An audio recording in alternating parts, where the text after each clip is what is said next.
what, Bob? Have you seen Lord A's around this week? I haven't, not for a while now, Frank. I think he's gone to them there United States. I think he might have done for that WrestleMania thing. Yeah, you remember like a couple of years ago when he did WrestleMania, it didn't go very well. No, he sort of forgot his lines a little bit, but I guess that's what happens when you're inbred, like the English aristocracy is. We're not allowed to bring that up because he beats us, so he does. Oh, and Lord, please let us off. We know we're primitive beings, but please.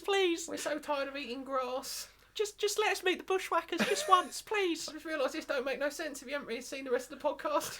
This will make sense as the podcast. Up, please listen in for many references you have to listen now. to Alfred Hayes and urchins. Let's start the show. Hello, wrestling fans, and welcome to the 13th episode of the WrestleReview series.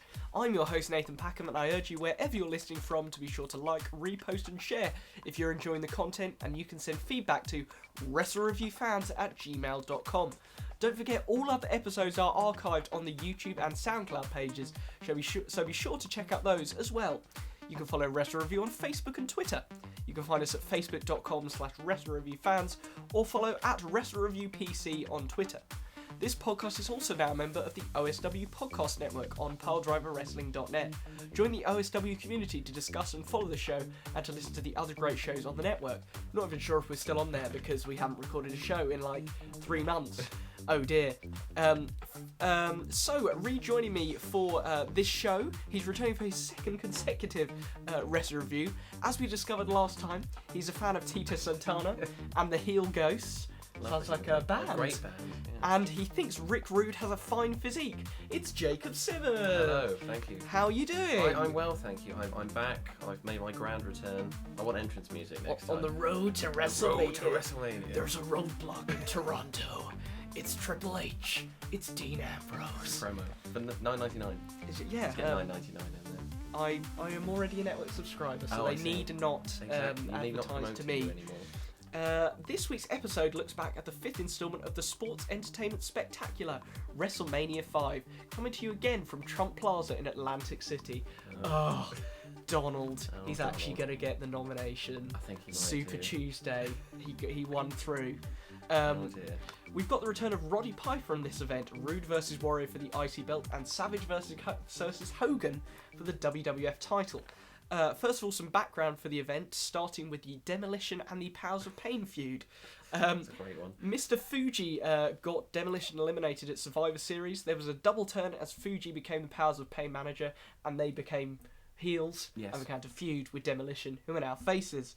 The long feud culminated in this bizarre 2 vs 3 handicap match at WrestleMania for the tag titles. Then we've got the Ultimate Warrior and Rick Rude feud for the Intercontinental belt. There was a super pose down at the Rumble, which we commented on, beginning the feud. Rude attacked Warrior with a bar after the audience for supporting the Ultimate Warrior. Falsely supporting. And if you remember, Warrior was also sprayed in the eyes by Heenan, which he did not react to at all. Being sprayed in the eyes. You can't no-sell Heenan, that's against the rules. And then finally, the main event for this pay-per-view, Hogan versus Savage for the WWF title. They were on a slow path to break up before the event. Firstly, Elizabeth helped Hulk Hogan at Saturday night's main event, and Savage got jealous. Then Hogan eliminated Savage at the Rumble. Elizabeth was knocked out in a match, I believe, on another Saturday night's main event. Hogan carried her to the back. Savage slapped him on his return and then beat him down in the medical area with Brutus Beefcake, I believe, coming in trying to stop what was going on, and it led to this match. There was more seats added to the venue to increase attendance from WrestleMania 4, and unfortunately Trump Plaza was the only venue to hold 2 WrestleMania events held at the same place in consecutive years. Why Donald? Why Donald? Sort of second-hand funding his campaign here. Yeah. WWF. It's all Vince's fault. Yeah. If you saw John Oliver's destruction of Trump the other day, did not see that. There's a lot of second-hand funding going on, including £7 million of donations from his supporters, which is quite an interesting fact. Good job, us. The introduction then to the event itself, Vince McMahon announces that the Mega Powers will explode before a backdrop of epic destruction as Monsoon introduces us to the event. Rockin' Robin is there. singing the worst version you will ever hear of America the Beautiful. Pretty bad. It's absolutely awful. She tries to impress the audience with some Sinatra-esque vocal pauses with words like "crown thy good in brotherhood." She's doing her best. She is. She has absolutely no vocal skill whatsoever. Before it goes down like a lead balloon. We get muted, ironic cheers from the crowd as Ventura suggests she stick to the day job. His first of many quips in this that I really enjoyed good form this season. for the show of shows. Match 1 then, welcome to Fillerland. It's King Haku with Bobby Heenan versus Hercules. More developmentals, not CM Punk, carry Haku to the ring. We don't know that. It could be CM could be Punk, CM Punk. a 4-year-old CM Punk. Well, no, he'd be older than that, probably about 10. 10, yeah. To the ring. They carry Haku to the ring, and Heenan asks the crowd to bow. When they don't, Ventura insists it's because the long shot isn't detailed enough. Hercules is still a face, and this just doesn't work. He comes out to a terrible synthesizer theme. I hated his music. And swings his chain around. Haku attacks from behind, but it's Hercules with the early offense as Haku is knocked to the outside. You were saying earlier that you didn't know whether going over the top rope was legal. Yes, there was. It used to be a disqualification, didn't it? Yes. Going over the top rope. It might have only been in WCW. WCW. Though. Yeah, we're in the F now. Yeah, we are in the cartoonish WWF. Rock and Wrestling Connection. Yeah. Oh god, Cyndi Lauper. So yeah, Hercules Haku's knocked to the outside. Hercules is distracted by Bobby Heenan for no other reason than he's an awesome heel manager, and he'll prove this later on again and again. He's in most matches. He is great. And King Haku is able to take control. Impressive spot as Haku hits 2 side slams in a row whilst keeping hold of Hercules before a bear hug is applied, giving the viewer time to notice that they are clearly cooling down and calling spots. Hercules eventually breaks it, hits a raft of clotheslines and a power slam. Hercules goes up top but receives a very botched kick from Haku.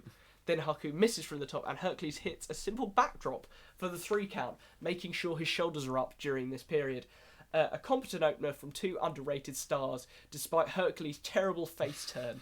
I gave this 3 out of 5. I also gave this 3 out of 5. Yeah, just a nice way filler to opening. Open the show. Face goes over. Makes a lot of sense. I mean, in the grand scheme, it could have quite easily not been on the card. Yeah, but definitely. that's you what could they say went that about with. a few matches Yeah, this evening. but That's it which was. we'll get into some more detail about. It was competent entertainment. Yeah. Mean Gene is backstage with the Rockers. Shawn Michaels sounds strange without the gravelly voice he would have in the latter part of his career. I'm guessing through years of abuse of whatever kind that was before Jesus came along. Yeah. Marty Jannetty says the Rockers are Grease Lightning, and thus ensued a fantasy copyright infringement suit that I've come up with between Jannetty and the Grease musical and film. John Travolta versus Marty Jannetty at WrestleMania 6. Didn't happen, but it should have done. Oh, that would have been Definitely. so good. That would have happened. Travolta probably would have still been in decent shape as well. He'd That have would have been been up for great. Definitely. Match 2 then is Akeem and the Big Boss Man, the Twin Towers. Oh, go away. With Slick versus the Rockers. The Rockers get out of dodge and hit a few apron elbows. Michaels looks awesome as he nails both partners and then proceeds to moonwalk, so that Akeem's annoying dancing is destroyed. It was a great moonwalk as well. He really got the heels up. I didn't catch the moonwalk. I caught the awful dancing from Akeem, the African Dream. Oh god, what is his gimmick? It's racist. I think yeah, but it's not. He's not even African. He's like acts like he's some sort of Middle Eastern market seller or something. The Rockers are really smooth in this opening section. Jannetty, however, is caught in a Twin Towers sandwich and double avalanche, in which you said earlier that Akeem can't move. Akeem can't run fast enough to do an avalanche. We saw it in the Rumble. We saw it here. He just sort of potters over and then falls on them. I'm just looking forward to the Big Boss Man's return, where he's a bit thinner and Akeem is gone. Although he does get hung by the Undertaker at WrestleMania. Yes, that did happen, and he does steal the Big Show's father's coffin. Oh, that's just funny though. That is just comical. I know it's awful, but it's rather amusing at the same time. What I didn't realise, I was watching some '96 WCW yesterday. Yeah. Big Show as the Giant was promoted as Andre the Giant's son. Yeah, did you not know that? No, I was not aware of this. He was billed as. Oh. That was the start of his big push. Dear oh dear, I should really get up on my WCW knowledge. Exactly. Disgraceful. So yeah, we got that double avalanche and the sandwich, and another big spot. Akeem hits the Big Boss Man when Marty Jannetty moves. Ventura shows huge dislike for the referee's leniency towards the Rockers in this match. A huge clothesline by Akeem, but Big Boss Man misses the splash. and there's a terribly botched double drop kick from the top. In a similar style to Rey Mysterio and Edge at Royal Rumble 2003, destroying Chris Nowinski's face. Probably the reason why Nowinski started up that concussions unit that he's currently. I think he's doing a PhD in concussions, or he has a PhD in concussions. It's a nice PhD, it really is. The match, the double drop kick is missed. But unfortunately, a huge powerbomb by the Big Boss Man and Akeem's Air Africa sees the Twin Towers pick up the victory. Really well choreographed big guys versus little guys tag match. I gave this 3.5 out of 5. I was really impressed. Yeah, I always gave this 3 stars. Was pretty good. It was better than I thought it was going to be. This is one of my matches of the night, actually. When we look back on this. The voice of WCW, Tony Schiavone, is here of WCW. with $1 Million Man and Virgil. $1 Million Man puts himself in Trump's class, so he's officially a rich racist bigot and a bigot in debt, probably as well. Probably. Maybe Virgil is his slave after all with that ideology. $1 Million Man comes out and in the most Republican moment in wrestling history, shakes Trump's hand. Trump also shakes Virgil's hand, which I'm sure shocked him to his core. It's funny that Trump was a Republican during the Bush a Democrat, I believe, during the Bush presidency. Was he? That is just hilarious, that is. Just doesn't make even sense. George Bush was too extreme for Donald Trump. That's saying something. This leads into match 3, which is the $1 Million Man versus Brutus the Barber Beefcake. The first pay-per-view appearance of the $1 Million Belt. He's the self-proclaimed $1 Million Champ. All diamonds are fake on the belt, bar one on the inside. I did not know So that. nice little touch. Yeah. Beefcake produces clippers from his very American bag, and he's in total control early on, and $1 Million Man, as the classic heel, asks for a timeout. Virgil holds Barber's feet at one point to switch the momentum, and Monsoon is surprised the match hasn't ended early. But these are 2 upper mid-carders. It will not end early. That's literally how wrestling works. Yes. Actually, I saw on Reddit recently, someone does like a tiered system of carders in the WWE. I haven't seen this. It's like a picture. It looks really cool. Okay. Like Lesnar's just always at the top. It's quite funny. Beefcake reaches the rope out of the $1 Million Dream. Then Beefcake puts on his sleeper but is distracted by Virgil. It ends in a count out after some fisticuffs on the outside. $1 Million Man is sent into the post and Virgil is alone in the ring. He's put in the sleeper but $1 Million Man saves him and escapes a haircut. Disappointed with this one. 2 decent performers given a little time and that very uninspiring finish. Yeah. It's got to be the most average of grades, 2.5 stars. 2.5, I agree with that. Why is Brutus Beefcake called Brutai throughout this? There is. Is there a reason? It's probably because of his clippers. There's some sort of plurality going on there. Okay, it's Brutus and the Clippers. They are both one and separate. All at once. Symbiotic, you might say. Great academic word there. One cannot live without the other. It just doesn't work. Except when Beefcake was more of a competent wrestler when he didn't have to be a barber. But you can go on a rant about. No, I'm not. No, you're behaving yourself. The rants about Beefcake are done. Okay, You've moved on. I might meet him again, and I might be much nicer about him. Well, who knows? We'll see. I missed out on Kurt Angle at Comic-Con, that happened last weekend. Oh, that would have been great. Well, he might have ignored you as well. No, he's too intense to ignore people. He sees everything that's going on. He can move his head 360 degrees. He is like an intense man. He's very intense. Over here, he'd definitely be a Britain First supporter, especially with that lack of hair. There's a brunch in my voice is just totally gone there. It's cracked. Yeah. Oh, there's a brunch in which Lord Alfred Hayes attends as a fine English gentry. The bushwhackers are devouring food, and Alfred Hayes is so old-fashioned that he calls them primitive because he thinks it's the 18th century. I don't know how Alfred Hayes manages to botch his lines on a pre-recorded segment. It's impressive. He botches his line in every pay-per-view, but they keep him on because he's this great bumbling Englishman. It was this WrestleMania 1, I think. Yes. Every time we cut to Lord Alfred Hayes, he can't speak. Yeah, it's the famous so funny. Andre the Giant, Big John Studd thing. He's like, Big John Studd says he's the giant, but Andre's the true giant. Let's have this match. Alfred. What's he doing with himself nowadays? He's dead. Oh, is he? He's been dead for a long Has time, he? unfortunately. Oh, that makes me sad. I know, that's well sad. Oh, Alfred. Match 4. He's dead. He's dead, and Andre is also the true dead. I said that like a cockney urchin who had been He's dead, governor. He'd been under Lord Alfred Hayes' control.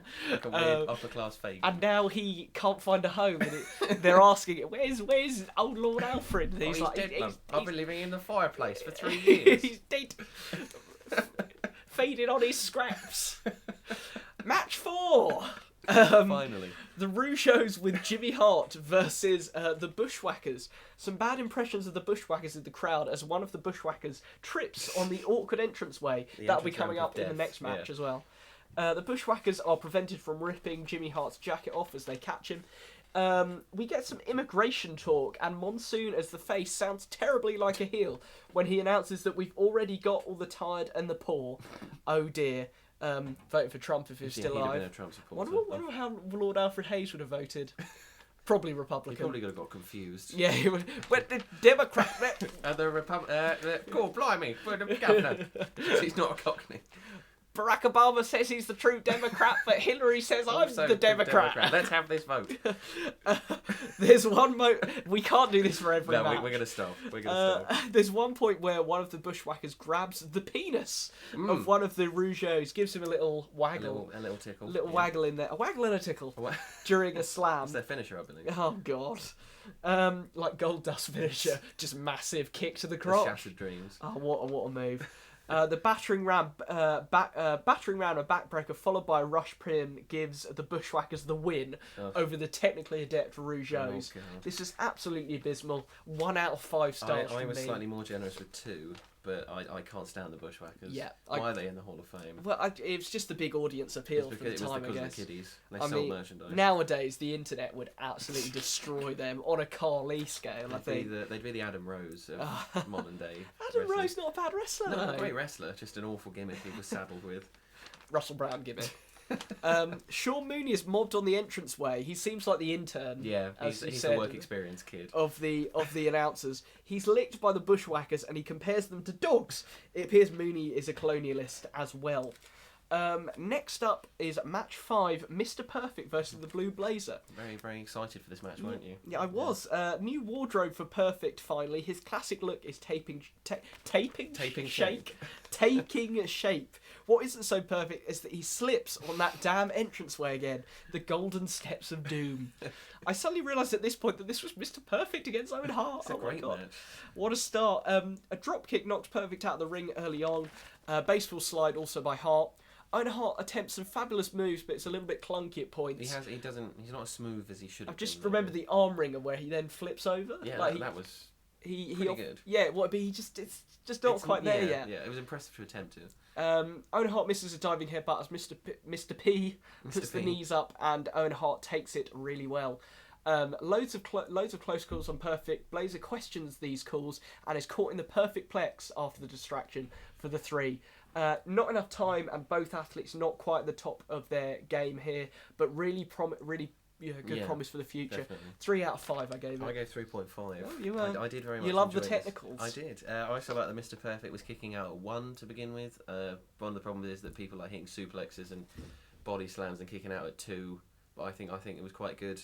I like the psychology, and two great stars who are going to do great things. And what have we got? Oh goodness, no. Oh no, it's Jesse's surprise next. Oh yes, the Ventura surprise. I was looking forward to this. I thought maybe new superstar, maybe something big's going to happen. Exciting. But like in every pay-per-view, he introduces himself, the body. Lucky this time though, he actually has a barrier, so Monsoon can't push him off if he follows through with those disturbing thoughts. He could have given it a go. He could have, because actually probably been a worse fall. He would have gone over the barrier. Flipped again because the barrier was only up to his knees or so. Thank God he didn't though. Yes. And then we find Lord Alfred Hayes. Where's the colonialist got to now? Governor, he's at the 5k run. Mr. Fuji enters the 5K run. This was a great spot. He was destroyed by the other runners at the start, but he somehow manages to complete the run, even though he's grossly obese. What I love was that while they were saying sort of 3, 2, 1, Mr. Fuji. Oh yeah. Running ahead. I think that was part of the comedy that they just overtook him anyway.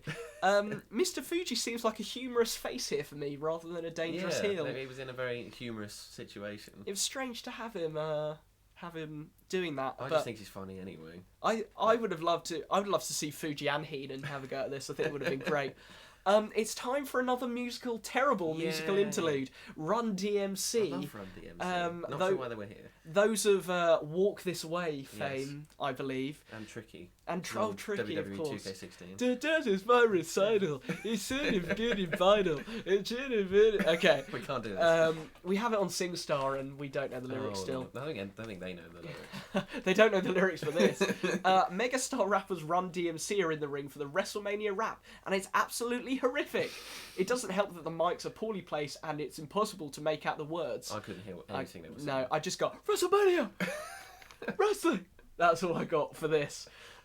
We get a promo for the tag title match, a Survivor Series recap where I've mentioned that Fuji opened the rope to eliminate Demolition and he gets a slam for his troubles. He's helped by the Powers of Pain, who he switches allegiance to. Fuji later on assaults Demolition with some salt and his cane in February in build-up for this match. Mean Gene is with Demolition. They call Mr. Fuji Fuge the Stooge. Smash goes so crazy that he's miles away from the mic at the end of his section of the promo, and we go into match 6. The Powers of Pain and Fuji in a versus Demolition, who are the champions, in a strange 2 versus 3 handicap match. in a strange handicap match for the tag titles. Fuji begins by throwing the lovely ceremonial salt. His offense consists of chops and kicks and a head to the crotch thing. But to be fair, he's half decent. I didn't think he was that bad. However, he does miss a terrible leg drop when he lands awfully. Smash ducks a salt shot, and Demolition hit their finisher on Fuji, which is essentially an axe handle by one member as the other member holds them down in order to retain the belt. I found this incredibly dull, bar Fuji's antics, and I gave it 1.5 out of 5. Yes, I thought it wasn't too bad. I actually gave it 3. Oh, okay. I thought it was okay. The ending was predictable. Fuji getting pinned was really the only reason he was in there. But I thought when Demolition and Powers of Pain were in there together, I thought it was fine. Oh, big men. Tony Schiavone tracks down Randy Savage. Savage knocks over the camera and tells Schiavone to get out. So he does. Very, very angry. He was a very angry man here. He's a very angry So man. much love for Randy Savage. I think he's in my top 5. Yeah. I was watching a match yesterday between him and Flair in a cage. Was it WCW? Great. It was. It was just great. I love one of my all-time favourites. Flair, the blood on Flair's hair as well. He does love the blood. Great. Match 7, Jesus. Dino Bravo with Frenchie Martin versus Ronnie Garvin, who receives no entrance. Who does randomly receive an entrance? Is possible murderer. Oh yes, Jimmy Snooker. This is the why did he come out now? Yes, exactly. He randomly comes out at the end of the entrances, but is not involved in the match in any way. He's not even the special referee. Yes, he's not involved. He just comes out for no decent reason. I'm innocent. There's Jimmy. I literally have no notes for this one, bar the end, which saw Bravo hit his side suplex for the victory over Garvin. I don't know if you have anything on this. I praise the commentators. Okay, I thought were very slick in this match. Neither of them sold very convincingly. They're both too hench. Pile driver. That's literally all I've got. Some pile driver. Some sort of pile driver. It's just nice to see a pile driver. So Dino Bravo wins, but Garvin gets the last word by destroying Frenchie Martin. Yeah, that was fun. I haven't even rated this match. I've forgotten to rate it. From my memory, probably a 2. Yeah, I'd say 2. I go 2.5. Okay. We've got a great consistent rating system on the WrestleReview.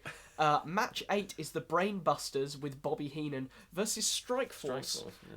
Rick Martel and your boy, my boy Tito Santana. He's back, being an annoying face. He gets even more annoyingly faced as this match. He does. Goes on. Martel starts off with crazy quick punches in the corner. Double drop kicks send the Brainbusters to the outside. Double figure 4 by Strikeforce is broken up eventually. Later on, Santana hits Martel accidentally with his classic flying forearm maneuver. Crucial point of the match, this. Martel doesn't extend arm later on to Santana, and he feigns injury, so he doesn't get the tag. He leaves in anger. Arn Anderson hits his spine buster, but doesn't go for the pin. I found that really strange. Yeah, the double A spine buster. I love the way that Charlie Blanchard walks. It's like a stylized mince. I absolutely loved it. An awesome spike pile driver double team to finish this one. Didn't actually look too dangerous. It was executed quite well. I think when it's done properly, the pile driver is a beautiful move. So, yeah. To finish this one, and the Brainbusters pick up the win. I thought the Rick Martel storyline was great, and the in-ring action did the job it needed. Without too many noteworthy moments, bar that spike pile driver. 3 out of 5 from me. Yeah, 3 as well. Thought it was a solid match. Yeah, my boy Tito was in there. I didn't realise this was when the break happened between Strikeforce. But I thought this was a good match. Like the Brainbusters as well. Carrying on that storyline, Mean Gene tracks down Rick Martel, and Mean Gene is absolutely furious at him. Angry. Martel says he's bored of Tito Santana riding his coattails. He also says it's lucky that he only left and didn't beat him up. Monsoon and Ventura debate the split, and we go get a promo for later matches. The return of Roddy Piper is next. Yes. Piper's Pit. This section is awful. Can I just say that now? Fan? No, I was not a fan. Sometimes I enjoy a slow burning segment. Yeah. Rock and Ronda Rousey, last WrestleMania, great slow burner. Yeah, good segment. This, not so much. Brother Love comes out in a kilt and introduces the segment as his show after the fans were expecting Piper. Also calls an empty stall Brother Rodney, and follows it up with a hilarious and on-point Roddy Piper impression. I thought this was great. He did. It's you. What was that? I'm not sure what Brother Love does most of the time. I don't mind him as a heel, actually. He's okay. Weird that he was the Undertaker's first manager. Yeah, that's really a bit strange. of wrestling trivia. I love you, Undertaker. Morton Downey Jr. comes out Who as is if this he? show couldn't get more conservative. He's basically a conservative commentator who smokes a lot. Yes, I noticed the What was smoking. actually funny later on in his career, obviously developed cancer and course. became a massive anti-smoking advocate. He says he doesn't want any man who wears a kilt to love him, and calls Brother Love a fat boy. Yes, I noticed that. Finally, Piper comes out, slightly disappointed pop for such a big return, I thought. Yeah. Piper says that Brother Love has nice childbearing hips. He prevents Brother Love from talking repeatedly. Love says he's a lover, not a fighter. Piper says that if Brother Love makes it to heaven, then everyone is a shoo-in. As Morton Downey Jr. is throwing cigarettes everywhere, He is. mainly aimed at Piper. I notice here, I think the network version cut this. It was the moment where, did you have this? The Brother Love had his kilt taken off. No, I didn't see Yeah, this. they cut it really well, but I just about noticed it. And when I okay. watched OSW review of this, which is a really good podcast, probably the best wrestling podcast, I'd say that. they actually managed to. They found the clip of okay. Brother Love had his kilt taken off and his pants were revealed, and he ran out of the. Oh, okay. That's how they lost Brother Love. Oh, I see. Yeah, he did just sort of disappear Yeah. on my version. I think it was a DVD I was watching. Oh, okay. The tension grows between Morton Downey Jr. and Roddy Piper to the point where Roddy Piper calls Downey Jr.'s girlfriend a warthog. Such a strange segment. Downey Jr. replies by calling Piper a transvestite. And Piper reached the end of his tether with the Downey Jr. smoke and smokes out him with a fire extinguisher underneath one of the stalls. Isn't that really dangerous? It must be a fake one. I don't know what it was I don't know producing. it probably wasn't filled with carbon dioxide. Why was it? You know what? I would have rather had another filler match. I don't know between who. They used up every superstar on the roster in this, but I like the fire extinguisher bit. That's become quite famous now. But the build-up, as you say, it was very slow, and it wasn't good slow. And surreal. The Brother Love coming out at the beginning was okay, it built some heat, but I didn't know who this Morton guy was. Yeah. Bit disappointed. I think Piper deserved better. I'm pretty sure Morton's dead, unsurprisingly. Yeah. Mean Gene is promoting No Holds Barred. Oh, God. I might do a review of this. I'm thinking about it. I think you'll have to watch it. Yeah, it's not on the network, Isn't but it? I'm on not Daily surprised. Motion they have the pay-per-view where you see that there's a match, Yeah. like an actual wrestling match, and then the movie follows it, I think. So I might think about doing that. I've not heard good things. Yeah, no. It's the film that launched the career of Zeus. Zeus coming up later on Oh, in the yes. podcast as well. Oh yes. The trailer features feats of strength, women, and violence. Must be a WWF movie. Sean Mooney, the intern, is with Donald Trump. Trump says the event has brought people from thousands of miles away to the plaza. Would he be so happy with that now? No, that's a bad. I think that was a bad thing. Yeah. from Any Trump. Mexicans in the crowd? Any Muslims in the crowd? Anyone? Monsoon and Ventura now. Ventura is livid about Hogan's Hollywood appearances, thinks he's only going because he's going to be out of a job soon when he loses to Savage. Ventura says that he can ride Ventura's limo. Yeah. Was Ventura the movie star he was at this point? Had he been in? Was it Predator? He's in. He's in Predator and he's in some awful B movies, which I can't remember the name of. Abraxas. Yes, that's Have you it. seen Abraxas. Abraxas? I've seen a Great. review of Abraxas, and it looks absolutely terrible. Yeah, I've seen. I think I might have seen the same review. Was it the Wrestling with Wrestling with Regret? Regret, Yeah, yeah. another great That was a great YouTuber. We get a Mega Powers retrospect. So Hogan helped Savage get the belt at WrestleMania 4. They secure wins at SummerSlam and Survivor Series. Help from Savage at Saturday night's main event, and superstars to help Hogan. Hogan takes Elizabeth for medical attention, is slapped by Savage on his return, and Savage attacks Hogan backstage in the medical area. great story. All of which I've already said and Yes. probably didn't need to. I think the commentators call Elizabeth Savage and Hogan. They say, "What a threesome!" at one point. Which, yeah, we'll leave you to interpret that. Dem steroids. Oh boy. Mean Gene is with Hulk Hogan. Hogan thinks that Mania got ahead of the madness with the Mega Powers. He still believes in his prayers, vitamins, and milk. Savage couldn't be the man the Hulkamaniacs wanted. He manipulated Elizabeth and describes him as a cheap shot artist. Hogan suggests that Trump is worried the foundations of his plaza may shake. Maybe it's those damn Mexicans. They probably make them pay for the rebuilding of the plaza. Yeah, but Hogan says the Hulkamaniacs are strong enough to hold on. I thought this was an awesome promo. It was a great Hulk promo. He snarls at one point. Yeah. It's Oh. typical Hulk. It was the most masculine thing I've ever seen in my life, bar maybe another Savage promo, which I think is coming up later on. I think his WrestleMania 4 promo was better, but this was really good as well. Match 9, Andre the Giant, who can't walk anymore, with Bobby Heenan versus Jake the Snake Roberts. Yeah. Big John Studd is the special guest referee. Remember how he somehow won the Rumble? Was that the prize? Was It that must have been the victory of prize. the Royal Rumble? Jeez. Andre the Giant looks really ill and just can't move. He lasts about 30 seconds in terms of competency. He removes the turnbuckle pad. Roberts is hit and injured by the exposed corner. Roberts goes for Damien early. Ventura suggests it's his only game plan and he can't beat Andre the Giant fair.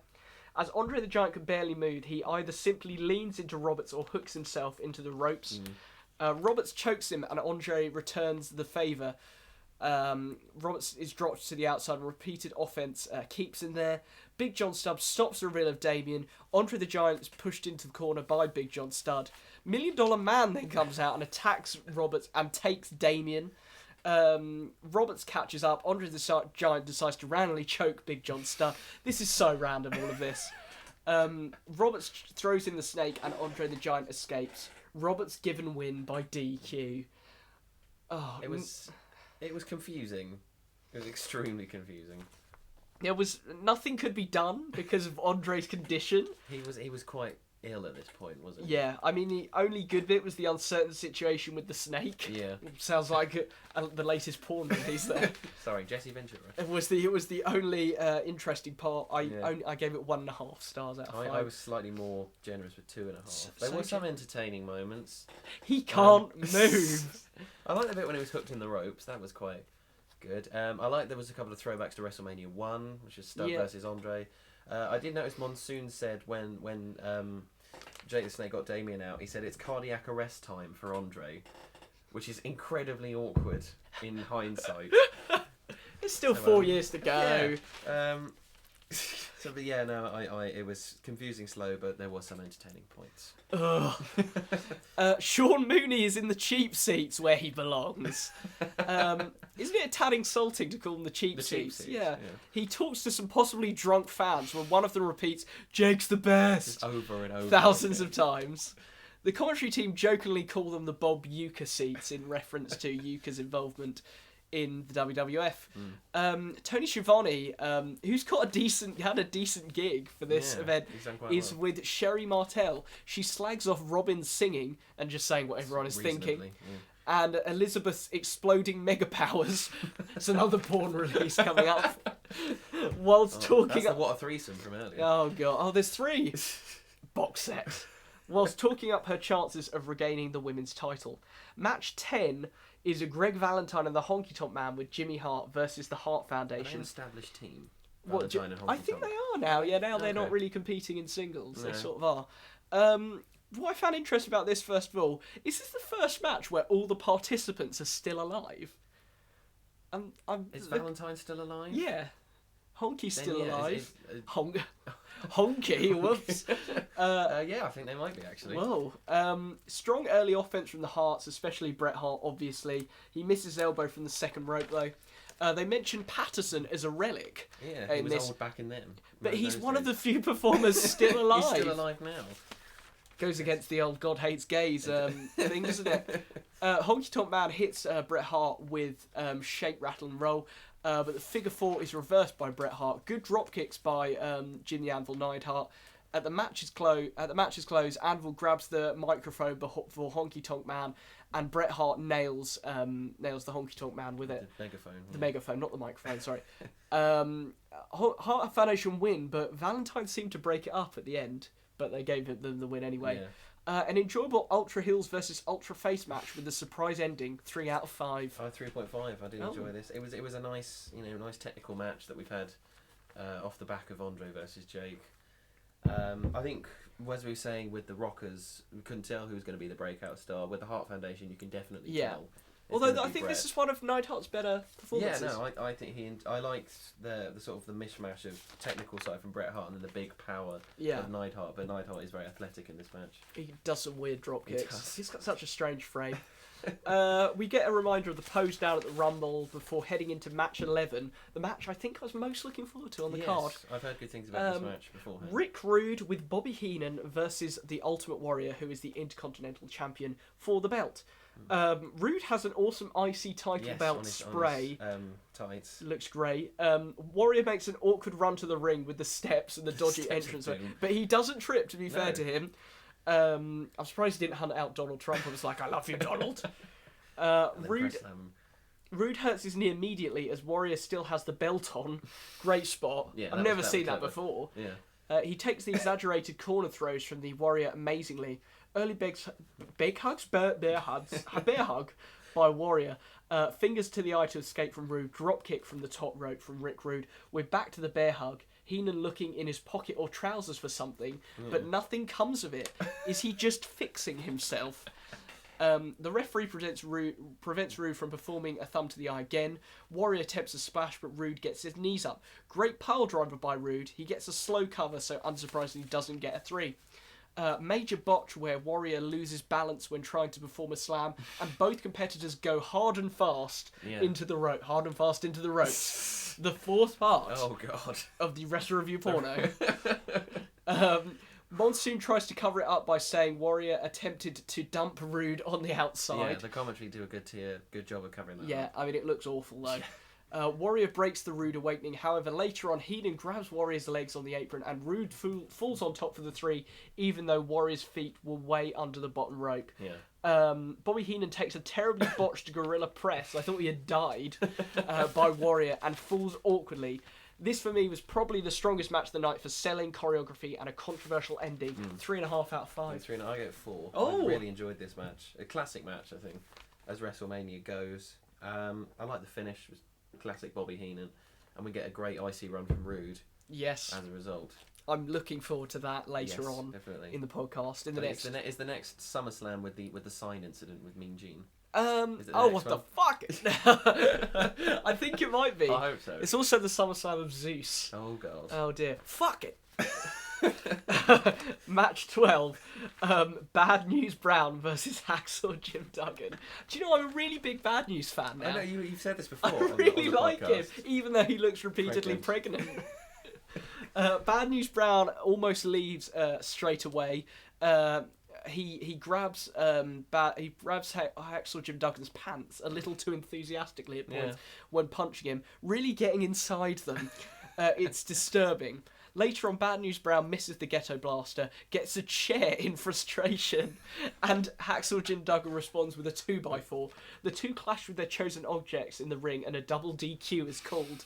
So bizarre. They did what they could with this short one, a good ending which keeps Bad News Brown hot, but I still only gave it 2 out of 5. I gave it 1. Yo, I hated this match. really? What was the point? Sorry, no. That's something else. I did give it 2. Oh, okay. The only it resonated quite well with the crowd because of Duggan. Right, He was yeah. massively over. Yeah. And I'd have been there for Bad News. My Yeah, boy! you'd been chased out of the building. Been there for the Ghetto Blaster. Is that What, racist? chased out by Trump? By Donald Trump. Probably, yeah. Mean Gene is with Rockin' Robin, or Tara Taylor. Rockin' Robin's... Not Rockin' Robin, sorry, what am I saying? The No, Red Rooster. The Red Rooster is sporting the worst mohawk ever. He says he's going to get his rooster claws into Bobby Heenan. Does he think he's actually a rooster? This is what I'm thinking. He really got into this shit gimmick. He does a rooster noise to finish off as well, The which is like... cock-a-doodle-doo. And then Mean Gene is with... match at 13. It's such a short match that I barely got any notes for it. Bobby Heenan with the Brooklyn Brawler. Steve Yes. Lombardi knocking about. Is he the Brooklyn Brawler before he's with Kamala? I have Or- no I don't- idea. Oh, okay. My potted history of the Brooklyn Brawler doesn't extend that far. Oh, okay. So yeah, it's Bobby Heenan with the Brooklyn Brawler versus the Red Rooster. Rooster wins in extremely quick fashion after shoulder ram in the corner. Rooster is beaten up by the Brooklyn Brawler at the end of the match. It's too short and basically unrateable. Yeah, there's no payoff. Like the whole thing was Rooster getting revenge on Heenan, but the match is too short. Heenan took a good corner smash. Yeah, I think this could have happened before the IC title match, so Heenan could have wrestled a bit more competently. Yeah. But I did like that Heenan was dressed as Andre the Giant. Was it? Did you Oh yeah, notice yeah, this? with his one. He had the singlet thing on, which I thought was a nice Heenan touch. as Andre, jeez. Mean Gene is with Elizabeth. Elizabeth says she will stand a neutral corner throughout the bout. Huge pauses throughout the interview. She says she's just hopeful neither man is seriously injured in the proceedings. We get some random interludes before the match. A random promo from Shivani saying all the wrestlers have vacated the dressing room to watch the match, and Sean Mooney argues his section of the crowd is split, even though only one guy is chanting for Savage. Yeah. He does his best. Fire Mooney! They did that. Yeah, 10 years ago. Match 14, we've got Randy Savage, the champion, versus Hulk Hogan for the WWF title. Elizabeth enters the hallway, enters halfway through the entrances to show how neutral she is. The aforementioned Pat Patterson is protecting her. Anything for a payday, eh, Pat? Hogan comes out second for the biggest pop, even though he isn't the champion. Yeah, I noticed that. Damn Hogan, as per usual. Savage almost hits Hogan with his belt, such as his annoyance in the opening. Savage gets out of dodge repeatedly, like he did in his classic heel days. Ventura suggests that Elizabeth should get a punch on the nose. I bet Trump's there like, yeah! I noticed about Elizabeth, she said she was neutral, but came out to Savage's music. Yes. Which was interesting. Neutral, I think not. No. Actually, going back to this WCW event, I just loved mid-90s WCW. It's just great. Elizabeth and Savage broke up in 92, but they're still a team until 96. Oh, they're 4 years of really awkward conversations. They must have still been friends, otherwise they wouldn't have run with it. Yeah. Both men do some illegal moves. Hogan with a blatant closed fist, and Savage with the thumb to the eye. Hogan pulls Savage's tights to get rid of Savage as he looks on, brilliantly conflicted. Very good. Hogan is bleeding. Yeah. My God, this was definitely an accident and not a blade. I think. I don't think they were blading back then. And the commentators adapt really well to this unexpected development. Savage does as well and goes to work on the cut. There's an awesome spot where Hogan body slams Savage to the outside, and obviously Savage takes it great. Yeah. I'm just calling her E now. Tries to help Savage, but he doesn't want it. Elizabeth stops Hogan from hitting Savage on the post. Some great conflicting stuff going on here. I really like the psychology of this. She's very quiet, but she knows the business. I think Elizabeth. She's forced to go backstage because women can't deal with all that blood and masculinity is going on right now. Savage hits Hogan with an axe handle to the steel railing across the throat, just like he did to Steamboat at WrestleMania 3 to injure his neck. He chokes him with tape to work on the throat further. He hits an absolutely brilliant and a huge elbow drop. I thought this was the best Savage elbow drop I've ever seen. But Hogan hulks up off the pin. The usual end from Hogan with his big boot leg drop routine, and Hogan wins to become your new and decidedly stale WWF champion. Hogan wants Savage out of the ring and celebrates. Ventura does his usual routine, suggesting he may come out of retirement to face Hogan. 3.5 out of 5 for me for this one. Where did I put this? I gave it 4. I like the psychology. I really like this story. Probably one of the best sort of WWF storylines. I think time. if I'd been there in the moment and seen it build up, I would have given it a bigger rating because there's a hell of a build up on this one. It's a year, isn't it? Yeah. Well, they say 18 months in the video package, but it's a year. It starts at WrestleMania 4. Yeah. Which you wouldn't get that nowadays. No, which is a shame. Yeah. Damn internet. I like that Savage was really, really good as a heel. This the bit with the tape on the neck was fantastic. I think the commentary did well, as you said, for the bleeding. They really sort of hyped that up. And the only problem I have is that Hogan went over fairly, quickly and fairly cleanly. Yeah, the end was really quick. Yeah, he turned around like in a matter of seconds. Do you think Savage could have won this? I don't see where that would have taken stuff though. I would have preferred Savage to win it, but storyline wise, I don't see as where. a heel, I don't think he could have won because this was back when the face always won at WrestleMania. Yeah, it'd been great heel victory at Mania in the 80s. Riots. That is the end of the show. To conclude quickly, I'm sure you've got your own conclusions as well. Overall, I'd give the event a 7 out of 10. Oh, okay. A little bit for everyone, even though match quality was very questionable at times, and there were way too many of them. Best match was either the Rockers versus the Twin Towers match, incredibly, or the IC title bout, and also Savage Hogan was up there as well. Worst was probably the Bushwhackers match against the Rougeaus, including that awful crotch grab. The MVP for me was Rick Rude for his stellar heel performance in the IC title match. Worst performers were the Bushwhackers. I have Rude as an MVP. Savage as an MVP as well. Did well, yeah. Commentary team were very good. And I had the Red Rooster on my worst because he served no purpose. Those roosters are coming to head the... The Red Rooster says he's the real bird, but... But the Bobby Heenan is also a bird dressed as a giant, who Big John Studd is another giant. And, who's the true giant? Thanks, Alfred.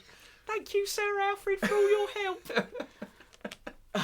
So what would you give it out of 10? I gave 3.5 out of 5, which does go up to 7 out of 10. So yeah, I agree with you wholeheartedly. I felt it seemed very average, but overall it was very good. It felt very Fastlane-y. Yes. Like Fastlane. It was a decent event. Fair amount of wheel spinning, but there were some good conclusions with some good features. A cheeky bit of aftermath now. Oh, lovely.